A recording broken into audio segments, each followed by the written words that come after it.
May mga kumakalat umanong balita na nasa China na raw ang puganteng si Pastor Apollo Kibuloy. Pero ang Philippine National Police, tiwalang nandito pa rin sa bansa ang wanted na pastor. Nasa frontline ng balitang yan, si Ria Fernandez.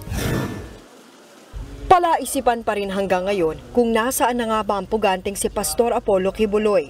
Sa isang panayam, sinabi ng isa sa mga abogado ng pastor na posible umanong nasa China na si Kibuloy. Pero hindi niya umano ito makumpirma.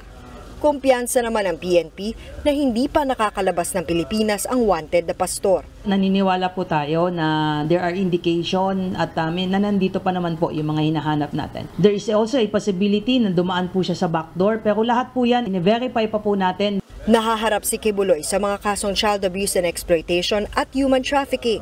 Matatanda ang sinabi ni dating Pangulong Rodrigo Duterte na alam niya kung nasaan nagtatago ang pastor pero hindi niya raw ito sasabihin.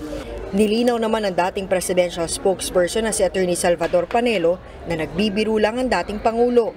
Pero panawagan ng PNP, huwag gawing biro ang kaso ni Kibuloy. With due respect po sa ating mga Pangulo, probably all of us knows po yung ating personality po ng Pangulo. Pero yung mga ganito po na seryosong mga bagay po ay sana po ay hindi po natin ginagawang biro.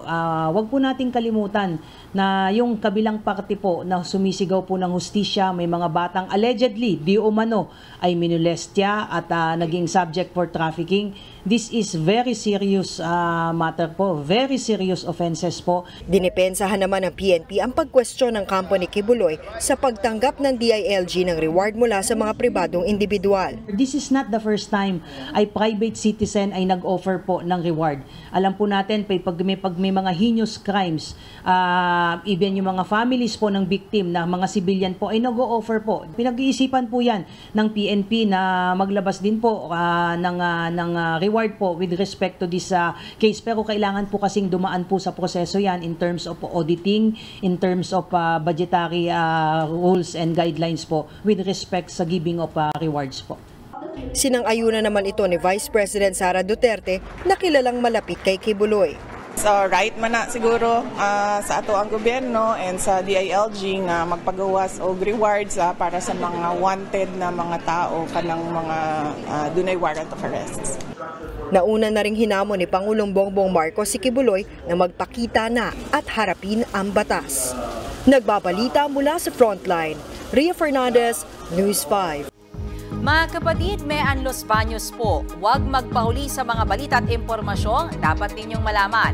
Para sa mas malawak na balitaan at diskusyon, mag-follow at mag-subscribe sa social media pages ng News 5.